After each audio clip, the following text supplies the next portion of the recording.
partindo agora para a gente tratar o estresse em 3 dimensões, o tratamento tensorial, né, a partir das matrizes que a gente viu lá na álgebra matricial. Primeiro, a gente tem que dar uma definição mais completa de estresse, né? Existe um problema aqui bem grande de nomenclatura, né? Que se mistura alguns nomes, principalmente em português, né? Em inglês eles têm isso mais bem definido. Mas dando uma definição mais completa em 3D, o que a gente estava usando até agora, chamando de estresse, né? Força sobre ar, esforço, mais apropriado a gente chamar isso de tração, talvez, né? Tração é a grandeza vetorial que relaciona uma força aplicada sobre uma área de aplicação. Bem, tá aí, né? Para uma melhor definição de estresse no mundo real, a gente precisa considerar todos os vetores de tração agindo em todos os planos diferentes, de orientações diferentes que passam por um ponto P qualquer no nosso corpo de prova, né? Então, imagina aqueles planos lá que a gente fez na decomposição do esforço, mas agora a gente está pensando como que está organizado os vetores de tração normal, cisalhante, resultante, em todos os planos que passam, tá bom? Ou seja, o esforço, o estresse, a gente pode entender ele melhor, não como vetores, mas como um campo de vetores, não como vetores separados, né? Como um campo de vetores, ou seja, uma grandeza tensorial de segunda ordem, pois vai variar de acordo com a direção dentro do corpo. O uso do termo estresse, porém, né, para se referir à tração, ele está tão enraizado na literatura que não faz sentido a gente abandonar, tá? Ao invés disso, vamos nos referir aí ao tensor-tensão, ou stress tensor, né? Quando a gente está falando do esforço propriamente dito em 3 dimensões, como a gente está dando essa definição mais completa agora. Quando está falando só de estresse, tudo bem, você pode entender como um vetor resultante, stress, ou como estresse normal, estresse cisalhante, como os componentes normal e cisalhante de um vetor estresse qualquer, num plano qualquer de um corpo. Quando a gente quer falar do estado, né, de tensão ali dentro daquele corpo, em 3 dimensões para todos os lados, né, a gente pode tratar do tensor stress, o tensor tensão. Para simplificar isso aí, a gente coloca aqui essa figura do Davis, né? Muito interessante, né? Uma tração agindo em um plano, né? O vetor tensão, o vetor estresse, é como uma única flecha tirada num alvo, né? O ângulo com que essa flecha atinge o alvo é a orientação dela no espaço. Ela vai gerar pode ser decomposta aqui num componente normal, né? E 2 componentes cisalhantes, de acordo com o que a gente viu lá, decomposição em 3 dimensões, né? O comprimento da flecha é proporcional à sua magnitude, já que ela é uma grandeza vetorial. Já o esforço, ele é o conjunto de todas as trações que agem nos diferentes planos ao redor de um ponto infinitesimal. Ou seja, como se estivesse atirando flechas num alvo redondo, né? O esforço é representado por um campo de vetores, um campo de flechas em 3 dimensões, né? Em todas as direções aqui, um tensor de segunda ordem.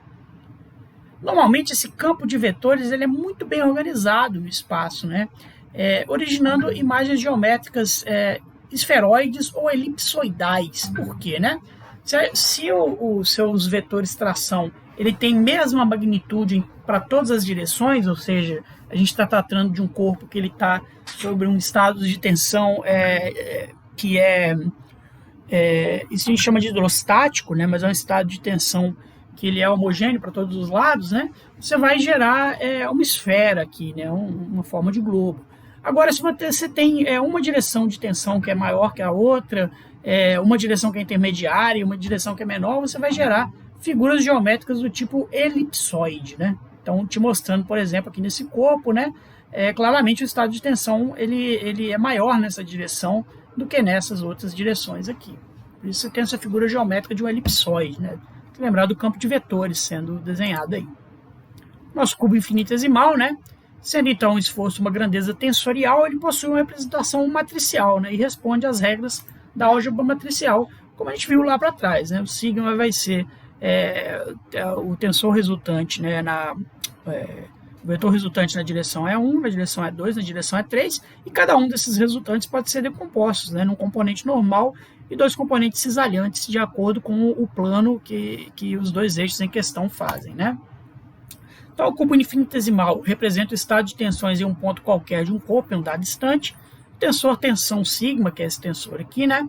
Possui os coeficientes do sistema de equações lineares, lembram lá o que significa trabalhar com matriz, que irá indicar o estado tridimensional de tensões em qualquer ponto do corpo em questão, né? Então, conhecendo esses resultantes para qualquer lado aqui, a gente vai conhecer como que está o estado de tensão no corpo para qualquer momento aí. Os índices do componente de tensão, eles são representados por números, né? Então, sigma e J, né? O primeiro índice, o I aqui, indica o eixo de coordenadas perpendicular ao plano onde atua o componente do estresse. E o segundo índice, J, representa o eixo de coordenadas paralelo à direção do componente do estresse, né? Então, a gente tem três eixos aqui, x1, x2, x3, né? Sigma 1, 1 a resultante aqui do esforço que atua na direção do componente do eixo x1, mas também perpendicular ao plano, né, que está formado pelo eixo x2, x3. Tá? Já o componente sigma 1, 2, né, ele atua no plano aqui que é paralelo a x2, x3, ou seja, o plano normal x1, então por isso o primeiro índice é 1, na direção do eixo 2, então 1, 2. Ao sigma 1, 3, ele atua no plano, novamente, né, o plano que é paralelo a x2, x3, ou seja, ele é perpendicular ao eixo 1, e na direção do eixo 3. Mesma coisa para os outros componentes aqui. Então, com 9 componentes, a gente fazendo aquela abstração do mundo tridimensional, né, a gente consegue falar como é que está o estado completo aí de tensões do seu corpo no espaço. Por exemplo, o sigma 1, 3 é um componente que atua em um plano perpendicular ao eixo x1, paralelo ao eixo x3. O tratamento tensorial da tensão, então, na representação matricial, o primeiro índice, como a gente disse, né, o plano onde atua a força, e o segundo, o eixo ao qual a força está paralela, né. A gente pode redefinir, então, tensor-tensão, usando não 1, 2, mas em termos de tensão normal e tensão cisalhante, né? A gente vai ter uma tensão normal XX, a tensão normal YY, tensão normal ZZ, que está atuando em cada uma das faces do cubo infinitesimal, né? Que é dependendo de qual eixo aí ela é perpendicular. E, né, cada uma dessas fases também a gente vai ter uma tensão cisalhante correspondente na direção Y, na direção Z, na direção X, né? Quando a gente arruma isso em termos de matriz, né, a gente vai ficar com uma matriz que ela tem as tensões normais na diagonal, estão vendo aqui, né, os componentes normais da tensão estão na diagonal, né, e os componentes cisalhantes, eles estão organizados aqui nas diagonais, tá certo? Então aqui, componente normal da tensão na face X, né, a face que é perpendicular ao eixo X, componente cisalhante da tensão na face perpendicular ao eixo X e paralela ao eixo Y, né? Então, nessa direção aqui, componente cisalhante da tensão na face perpendicular ao eixo X e paralela ao eixo Z. Mesma coisa para os outros eixos aí, né?